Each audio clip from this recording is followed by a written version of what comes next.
Good evening, ladies and gentlemen. My name is Brian Gilbert. I'm the Director of Public Works here in Tewksbury.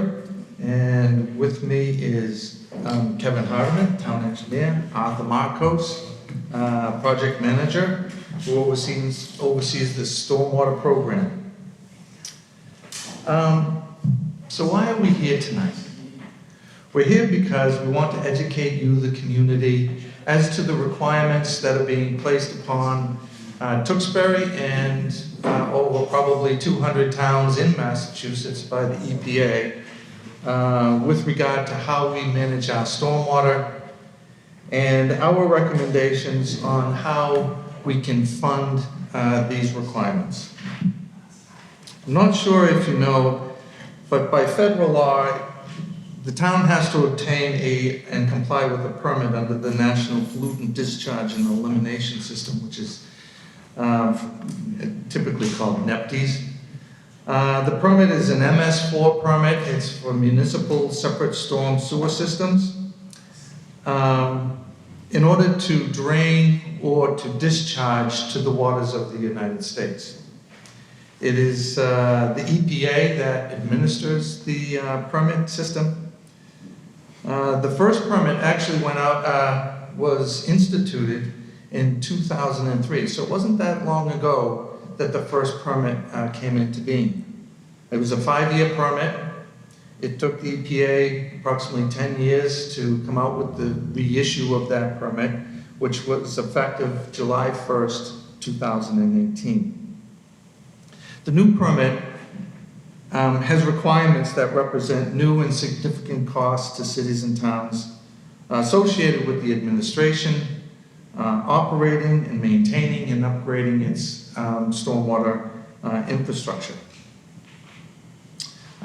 Knowing that this was on the horizon and that was coming down the road, we went to town meeting about a year and a half ago, 2 years ago, and we secured funding to look at the permit, develop a stormwater management plan, and to figure out ways that we might be able to fund these requirements. We worked with Weston and Sampson, Northeast Stormwater Collaborative, the EPA, the DEP, and others. And we've put together a schedule of requirements, a schedule of costs, and options for funding that we're going to present tonight, and we're asking town meeting to adopt. I'm going to turn the presentation over to Kevin Hardeman. He'll go through the presentation, then we can have a question and answer type format. Okay. Thank you. Thank you, Brian. As Brian said, I'm Kevin Hartman. I'm the town engineer. We've been working on this plan for several years now in anticipation of the MS4 permit. And what we want to present tonight is our proposal and how the town should meet the requirements of the permit and to establish a funding source to do so.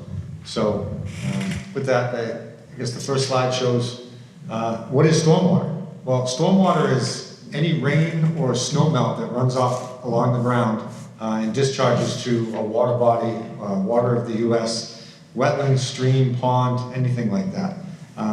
Why is it that important? Well, because when that happens, that stormwater picks up any pollution that's on the ground and discharges into those resource areas. And that can cause impairments, whether it's phosphorus, nitrogen, chloride, things like that, that can impair our rivers, streams, lakes, and ponds. So what is stormwater management? Well, stormwater management has many aspects, including public education, such as the information meeting tonight, illicit discharge detection, mapping of our stormwater system, so we know where all the infrastructure is, testing the water quality to ensure that what's going into those resource areas is clean, controlling construction site runoff, upgrading and maintaining our infrastructure, and lastly, installing new infrastructure to aid in the treatment of that stormwater runoff. So the town has really 4 stormwater management goals. The first one is to reduce stormwater flooding. The second is to invest in the future so that we can protect those resource areas. The third is to control water pollution and improve water quality. And last is, as Brian said, we have the MS4 permit and we need to meet that regulatory requirement. So stormwater flooding is a big issue in Tewksbury. We've got a lot of low-lying areas. We have a lot of areas that do not have drainage systems. And we need to look at those areas and find out and figure out ways to address that flooding and improve the infrastructure so that it can handle the flooding that occurs, especially in light of the climate change that we're seeing in the recent years. Water pollution is another issue. We have Long Pond, we have the Merrimack River, we have the Shawshene River, which are great resource areas for the town, but they're only as valuable as they can be if we keep them clean. Some of the things that we do is we have public education. We go to the community markets. We work with volunteers to stencil catch basins so that residents are aware that those catch basins in the road actually drain to a waterway. They don't drain to a sewer system and have treatment in a plant. Treatment is done naturally through the infrastructure itself as well as within the wetland resource areas. So like I said, we need to protect Long Pond, Shawshene River, the Merrimack River, so that we can encourage recreation in those areas. It makes for a better community if we can do that. Investing in the future, we need to look at the infrastructure that we have and make sure that we're maintaining it and, more importantly, replacing it when we need to.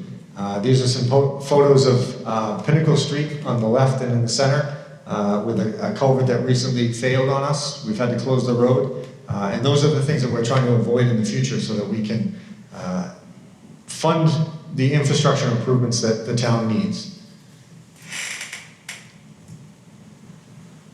And lastly, it's the regulatory requirements. As Brian talked about, the 2003 NIPD's permit that the town of Tewksbury had to comply with, there were 36 requirements in that permit. Now, the 2016 permit, there's over 200 individual requirements that we're up against that we have to comply with in order to have full compliance in the NIPD's program. And we're estimating over the 5-year permit term that it's going to be $1.5 million needed just for that permit compliance piece, not for infrastructure improvements, not for other stormwater programs. Just for the permit compliance alone, it's $1.5 million that we need. And failure to meet that could result in fines from the EPA. Under the 2003 permit, about 8 communities were fined $500,000 apiece for non-compliance. I don't say that as something to scare people. I say that because I know that Tewksbury is going to make a responsible choice and they're going to want to comply with that permit because it's the right thing to do, not to avoid fines, and because it's something that complying with that permit is going to aid in clean stormwater runoff, which results in better water quality for the community. So here's a slide that shows our average annual budgetary needs for a stormwater management program in the town. It's about $1.5 million annually, which includes about $300,000 a year in MS4 permit compliance. But additionally, it includes drainage improvements, culvert replacement, and an O&M program that is desperately needed in town. So the question comes up is, how do you fund that? How do you finance that stormwater program at $1.5 million a year? So it can be done with the general fund through property taxes. It can be done using state transportation funds, which is Chapter 90. It can be done through grants. And those are the 3 things that we currently use. What we're seeing is grants are becoming more and more competitive. With over 250 communities vying for these funds to comply with the permit, the chances of Tewksbury being able to rely on those grant funds are becoming less and less every day. State transportation funds.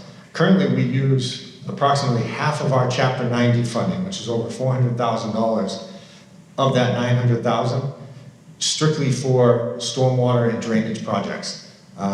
We need to find a reliable funding source that we can count on so that Chapter 90 funding can be used for its intended purpose, which was to repave roads and install sidewalks.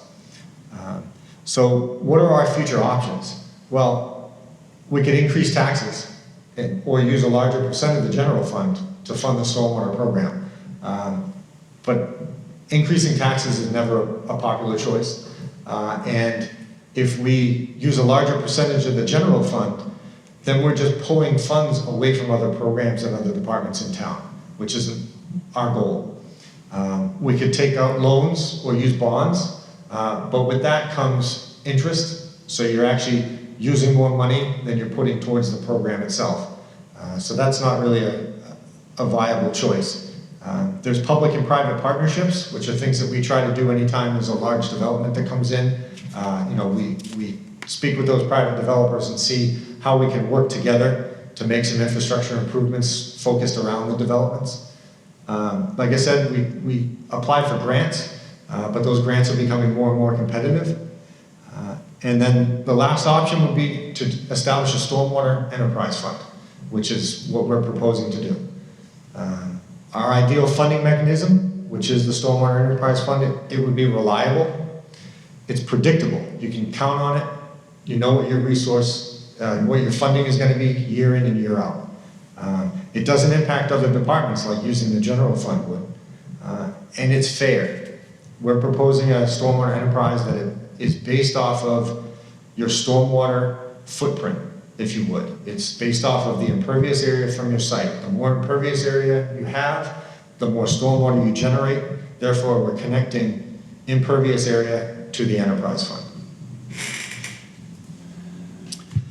So this is a list of other Massachusetts municipalities that have established stormwater enterprise funds. And there's many more that are exploring this option, including some surrounding communities. You can see Chelmsford is on there. Westford is not on there, but they've gone after it. Reading is on the list. It's probably the first community in Massachusetts to establish a stormwater enterprise, under the 2003 permit. So well over 15 years ago, they started this process. They've been very successful in doing that. So the steps that we're taking in order to establish a stormwater enterprise started with determining what the budgetary needs are. And that includes looking at our O&M costs, the permit compliance, and the infrastructure improvements we need to make. We came up with a 5-year capital plan, laid everything out, and that's where we come up with that $1.5 million annually over the next 5 years. The second thing we did is we looked at how we can connect the stormwater fee to the users, or what stormwater they generate. So we did a comparison and an analysis of almost 400 parcels in town to look at their impervious area to see what we can do and how to connect the impervious surface to that fee based on their land type. Then we looked at rate structures. How do we look at single-family home versus large-scale commercial and anything in between? And then the last thing step 4 now, we're on to stakeholder meetings. We've met with the Board of Selectmen. We've had a couple meetings at the Senior Center, and now we're looking at continuing that and getting that message out about the importance of the stormwater enterprise. Lastly, we're going to go to town meeting on October 1st with a warrant article to hopefully get passed and establish that stormwater enterprise. So I talk about connecting impervious area to stormwater runoff. And how do you do that? Well, you look at parking lots, rooftops, patios, sidewalks. Like I said earlier, the more impervious area you have, the more runoff you're going to have. Therefore, that fee should be linked to that impervious area. So when we did our analysis, we looked at establishing what's called an equivalent residential unit. What is the average impervious footprint for a residential parcel in the town of Tewksbury? Like I said, we looked at almost 400 parcels, measured the impervious area, and came up with our equivalent residential unit, which was 4,359 square feet, which is approximately 1/10 of an acre. So when we fold that into the fee structure, we have residential parcels, which we're going to propose at a flat fee, and then commercial and large-scale residential, which are 4 units or greater, would be based on their impervious area. So every residential parcel, 1 family, 2 family, 3 family, would have a flat fee.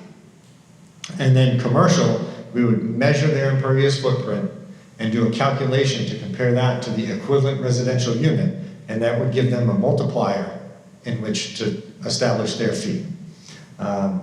We feel it's a fair way to do that because you're actually comparing apples to apples.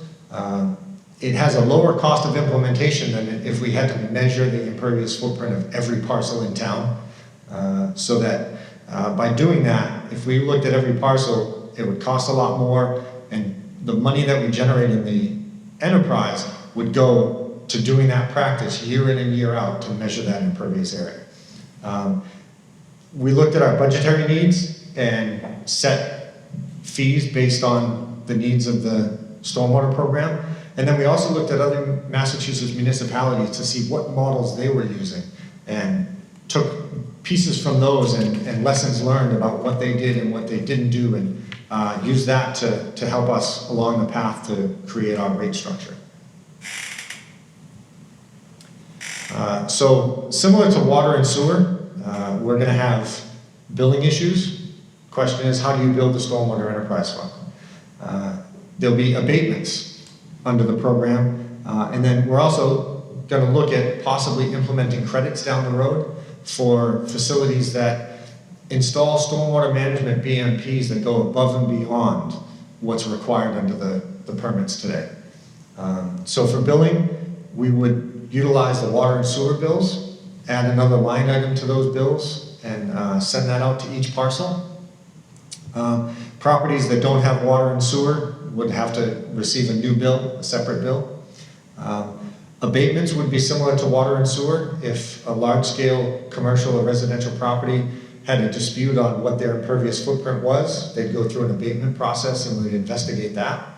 And like I said, we're considering implementing credits down the road. It's not something that we're putting in the program right now. But once we get a program established, then we would look at how to implement credits to promote people to do more, go above and beyond what's the minimum requirements are, so that we can improve stormwater quality. So looking at the fee and the rate structure, if we were to set the fee at $30 for that ERU, $30 per household for 1, 2, and 3 family residential, and then the calculation of your ERU for your larger commercial and large-scale residential properties, a $30 fee would generate about $480,000 a year, which would fund about 1/3 of our budget that we need for the year. So you can see the gray piece of the pie down there would be our enterprise fund, but we'd still have to rely on grants, the general fund, and Chapter 90 in order to fulfill our program and complete the tasks that we have outlined in our stormwater management plan. So, like I said, the estimated cost for small residential is $30 a year, which is about $2.50 a month. Commercial and large-scale residential would be based on that $30 per ERU, so the calculation that would be involved, and we'll get into an example of that. So assuming you have a commercial property with 8,718 square feet of impervious area, you divide that by your equivalent residential unit, and you come out with 2 equivalent residential units for that property. At $30 per year per ERU, the stormwater fee for that property would be $60 per year. Assume you have a larger, say, condominium complex that has well over 600,000 square feet of impervious area. You follow that same calculation, come up with almost 142 ERUs. And then add that $30 per ERU rate, that site would be approximately $4,200 for a stormwater fee for the year. And we would bill that individual parcel, condo association for condominiums.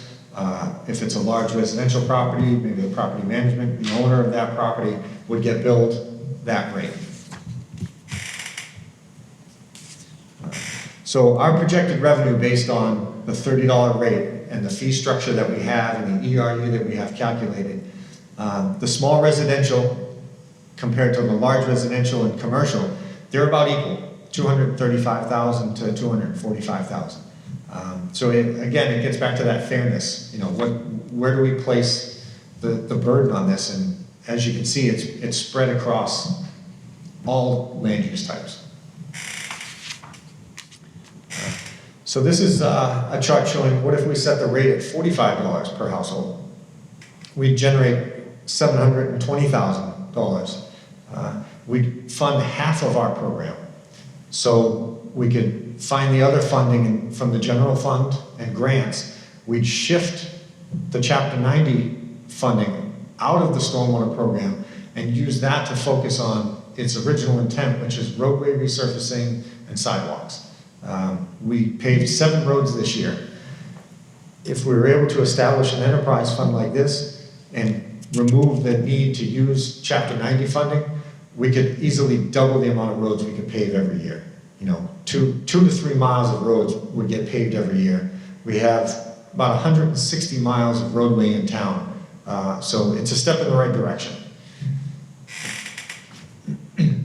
And this last chart shows if we set the rate at $45 per household, we'd raise about $1.2 million, which would give us 80 to 100% of the funding that we need for the stormwater management program.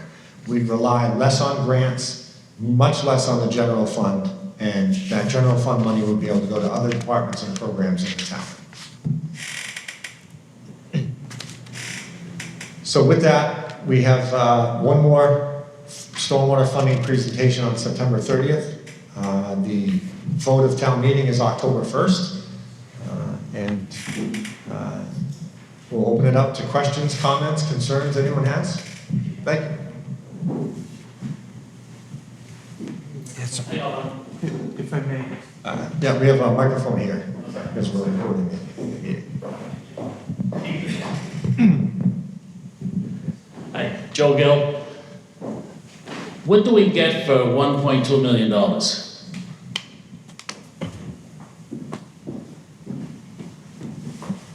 So for $1.2 million, we would be able to meet the stormwater permit compliance, which is about $300,000 a year. We put close to another $300,000 towards culvert replacements in town, which you know, we've got over 120 culverts, and many of them were installed long before I was born. So it's time for those to be replaced. Additionally, we'll have stormwater improvements that we're going to do. We're looking at areas such as, we did Beach Street previously, earlier this summer. We did stormwater improvements up there where the roadway flooded. We had to put in catch basins, drain manholes, piping, get it down to a low area so that that road didn't flood anymore. And you know, projects like that cost $100,000 to $150,000 each. So we'll be able to do 1 to 2 of those a year. In addition to that, we'll have operation and maintenance, which is required under the stormwater permit. We'll be able to sweep the streets more often, clean the catch basins more often, and more importantly, clean the drain manholes and the pipes, which never get cleaned at this point, unless there's an issue.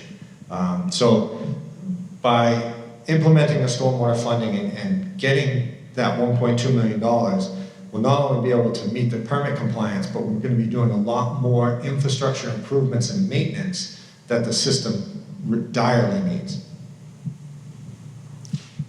Now, that fee structure that you set up, you realize that if it's a fee, it's not deductible by the taxpayers. Yes, we do. And if we don't get grants and other funding, that $30 per ERU, or whatever the heck it's called, will increase, so the taxpayers will have to pick that up, correct? Right, we haven't set the fees yet, but the structure for setting those fees would be that they would go to the Board of Selectmen for approval, and like the water and sewer enterprises, it would have to go to town meeting to vote on that budget. I'm not sure I quite understand why we need an enterprise fund. Is this going to be a forever budgetary item every year from now until eternity? Yes, it will. And whether the enterprise fund is established or not, this funding is needed for the program for permit compliance. So if we don't establish it in its own enterprise fund, the DPW is going to have to go to the general fund for additional funding for that permit compliance. And does this mean we're gonna hire more employees Not at this time, no. in the future? It depends on what the needs of the community are at that I point. mean, these are things that the taxpayers need to know before they accept something that's gonna be going on for many, many years. We do not plan to hire more staff for this particular reason. I will say that the DPW, especially Highway Forestry Division, is underfunded to begin with. So at some point in the future, you know, I'll certainly be asking for more staff, but not necessarily for this issue. Right. What, does this impact the salting of the streets in the wintertime and also the fertilization that the people use in their lawns? It does. As a matter of fact, part of the compliance is we have to come up with a salt management plan for winter operations. Shouldn't we know that before we vote on it? We're going to have to What do we're it. gonna do, you know, what is the impact on the community? Are we gonna have less salt on the streets? Are we gonna require a permit to put fertilizer on your lawn? No, we would not be requiring those things. We would be, part of the permit, there's a requirement for us to educate the community, not only contractors, but homeowners in terms of fertilizer and how that impacts the rivers and streams, and ways in which you can get that same nutrient requirement other than just putting down fertilizers, step 1, 2, 3, 4. And what has been outlined this evening is the best case or worst case scenario as far as funding goes?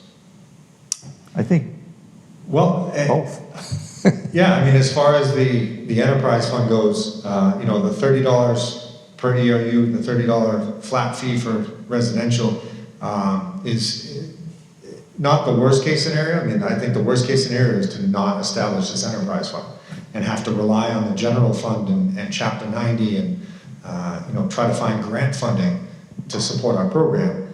Best case scenario is establishment of that stormwater enterprise, you know, with a fee around $75 per year. So we can create a dedicated funding source for our stormwater program because, you know, as we talked about earlier, the EPA permit initially came out in 2003. The second permit came out in 2016. And that's a 5-year permit. Might take EPA another, you know, 5 years after that to get a new permit in place, but these EPA permits are not going away. You know, the town is going to have to comply with these for the foreseeable future. So it's important that we find a funding source that we can implement and make sure that we have funding to comply with that permit moving forward. Since it isn't a mandate, mandates usually require funding by the people who are requesting the mandate. This is an unfunded mandate.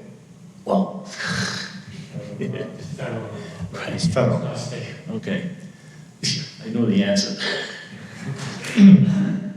Just trying to get it all out. Now, my final thing is this huge crowd's going to have more issues they want to address. When I first read this online, there were many different fees structured, and we're not seeing that this evening. Right, so we looked at several different ways to create a fee structure. You know, based on, like I said earlier, calculating the square footage of every parcel in town so that, you know, you're charging a smaller residential home less than a larger residential home with a tennis court, things like that. But for simplicity in this presentation, we've boiled it down to what we feel is the most fair, the most equitable, and the most efficient way of establishing that rate structure. Okay, thank you. You know this is not going to be popular at town meeting. It's already erupted on the internet. I have nothing further. Thank you. Thank you.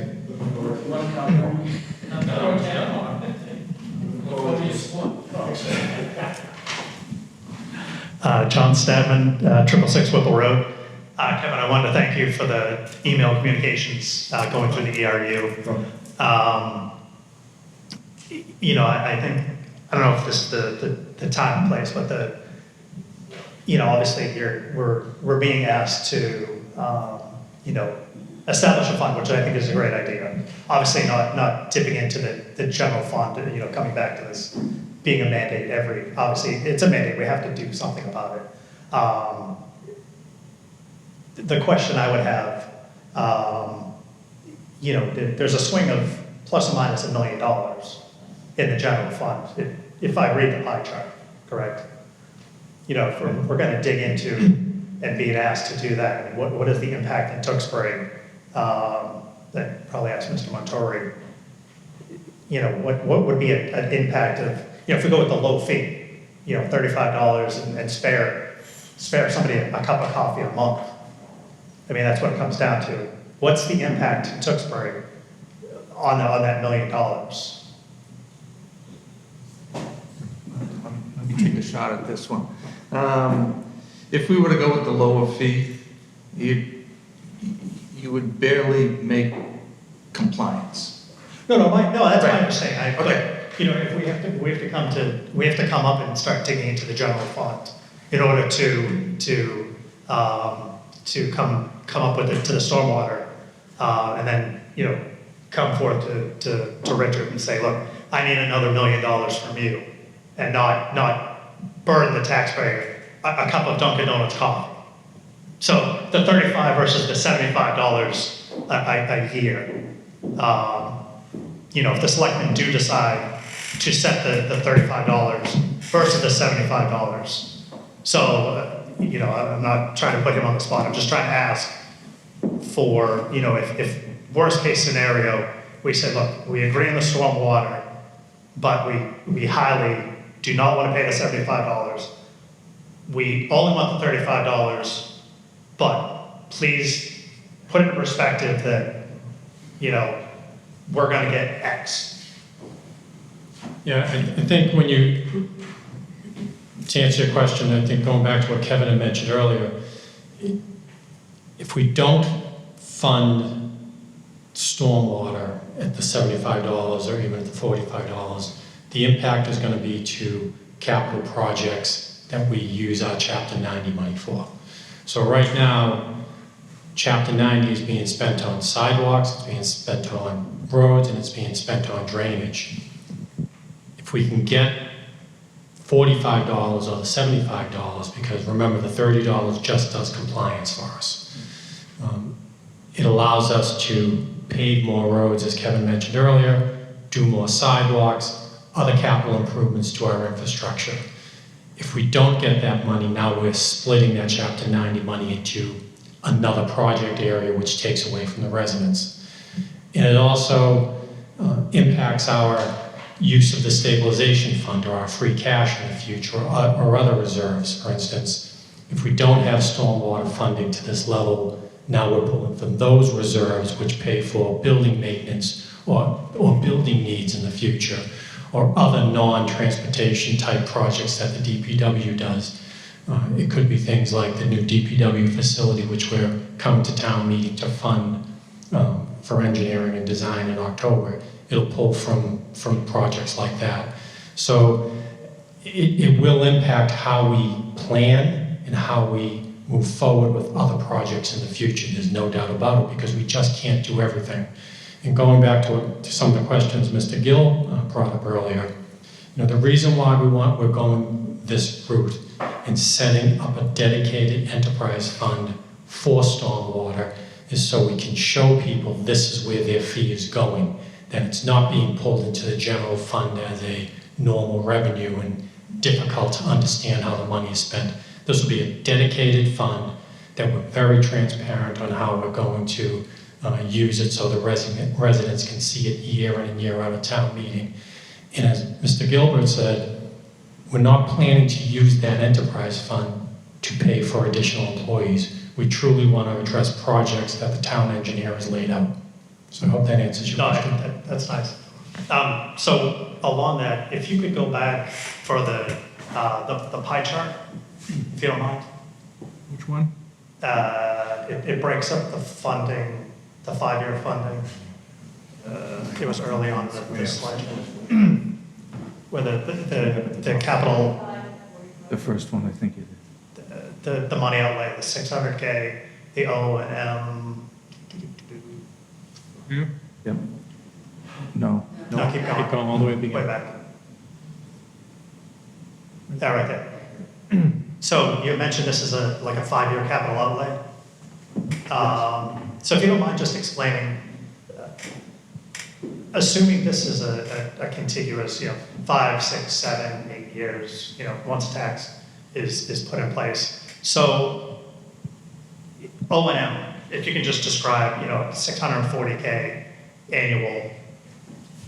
Again, we know street sweeping, we need to, suck down basins, clean. Currently, there's 300, basically about 350 of that 644 is already in the general fund. It's already in the DPW budget. That would include salaries for, or portions of salaries for the various staff who work and do stormwater. The programs outlined under that would be the entire storm drain maintenance line item, which supports buying pipe and catch basins and grates and everything like that you're going to need. It has contract sweeping. We do contract sweep a portion of the town. We have a sweeper. We contract 2 sweepers out at the beginning of the year. We only sweep the town once through. And then there's street sweeping spoils disposal in that cost, and memberships to, we have a membership to the Middlesex Collaborative. It's a organization that helps cities and towns around this area work collaboratively on stormwater. The other, basically 300,000, would be for some of the compliance issues. We have to sweep under the new permit twice, so that would double that cost. Right now, we only clean half the catch basins in town per year, so the other half would be included in that. We do not maintain our detention ponds. This is the first, last town meeting was the first time we got any money to do so under the general fund. That would be included in that as well. And the other item on that maintenance would be, we don't flush the drain system. And we clean the catch basins, but we don't clean the manholes. We don't pop the covers on the manholes. We don't flush the system to keep it working efficiently. Some of that would also be for unclogging some of the drains where roots infiltrate and things of that sort. So there's a lot to do in terms of maintaining the system. And as far as like the culvert number as well, that's installation of new and improvements upon aged. So that would be replacement of existing culverts. Okay. Under roadways, things like that. Pinnacle Street's a good example. That's a culvert that needs to be replaced. Okay. Like I said, we've got over 120 culverts in town. And, there's a lot of them that are going to need to be replaced in the next at least 5, maybe 10 years at the most. And then to talk about drainage improvements, the last piece there, like I said, things like the improvements we did up on Beach Street this year. Last year we did improvements at North Street near the railroad tracks. Projects like that, even simple projects cost, $80,000 to $100,000 to do. And that's what that improvement project would cost, would be the engineering and construction of those projects. Just want to mention one quick thing as we're going through the numbers. Town meeting is going to be asked to set up the enterprise fund. The selectmen will set the fee. We gave a range of fees tonight from $30 to $75. And whatever fee whatever fee the selectmen end up setting, and hopefully before then we have an idea of what everyone's thinking. I don't want to sit here tonight, and I will say this at town meeting. We don't know what the future holds. And we're not going to guarantee that 75 is the last and only fee that, or the maximum of the fee. Things can change, so I just want to make sure I stress that.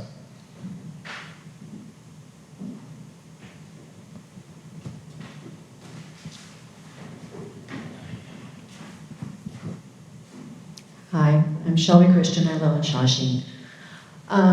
So looking at that annual budgetary need of 1.52, at 75, you're already short. So how are you planning on what is the thought process of funding that shortage?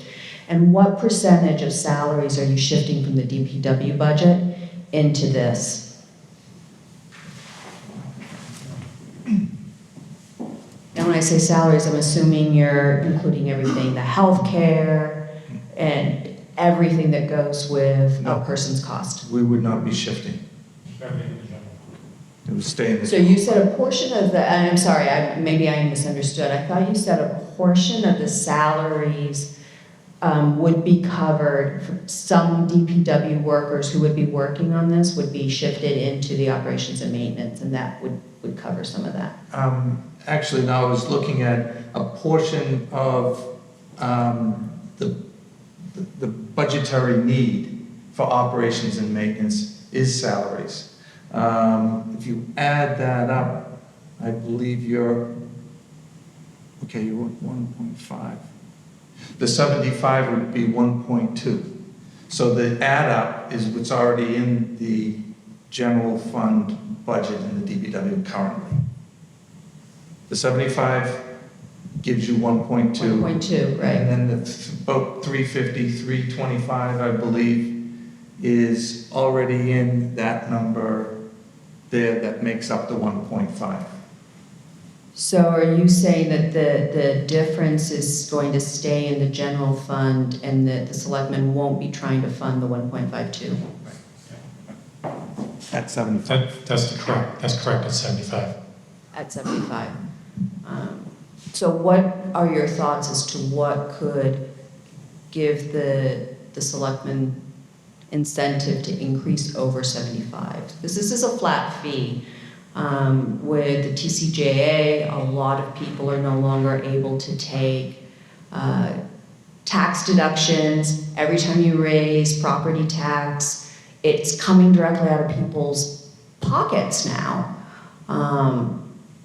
So this will be just another out of people's pockets, and they won't have that opportunity to try to mitigate the impact. I don't see us or this board being incentivized to go over the 75. I think the 75, if we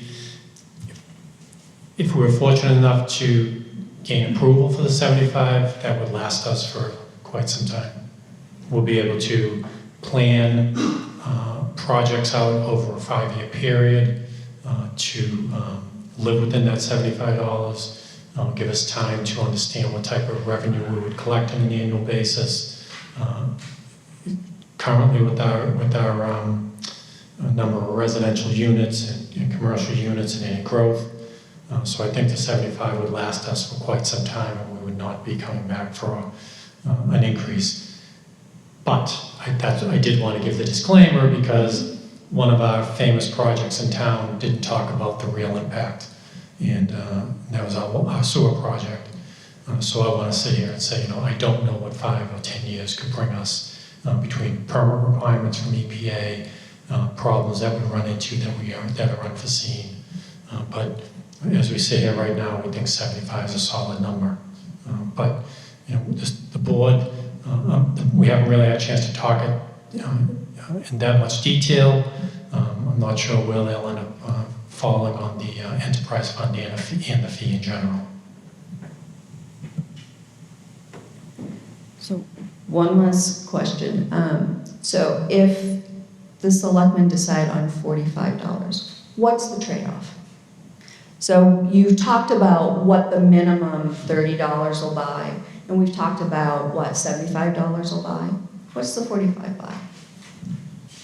The 45 is, again, it's just going to be having to utilize some Chapter 90 money, some town reserves, and other resources to pay for capital improvements, and not allowing those dollars to go towards roadways, sidewalks, other capital needs. It's just balancing those capital projects. As we are doing now, it'd be less of a problem if we have a funding source for our stormwater needs, but it'll just be utilizing those funding sources for capital projects, but to a lesser extent than we do now. I know I said one last question, and I'm sorry I didn't tell the truth. So we talk about building sidewalks, and I moved into Tewksbury from Back Bay. I'm a big fan of sidewalks. That's impervious surfaces. So we're talking about increasing that. As part of that planning, what are we going to do to mitigate that without having to increase the cost to offset the fact that we've just increased the amount of impervious surface?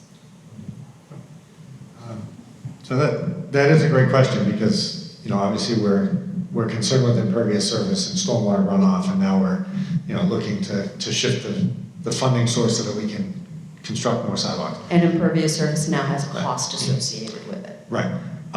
So one of the things that we look at when we do a transportation project is drainage improvements.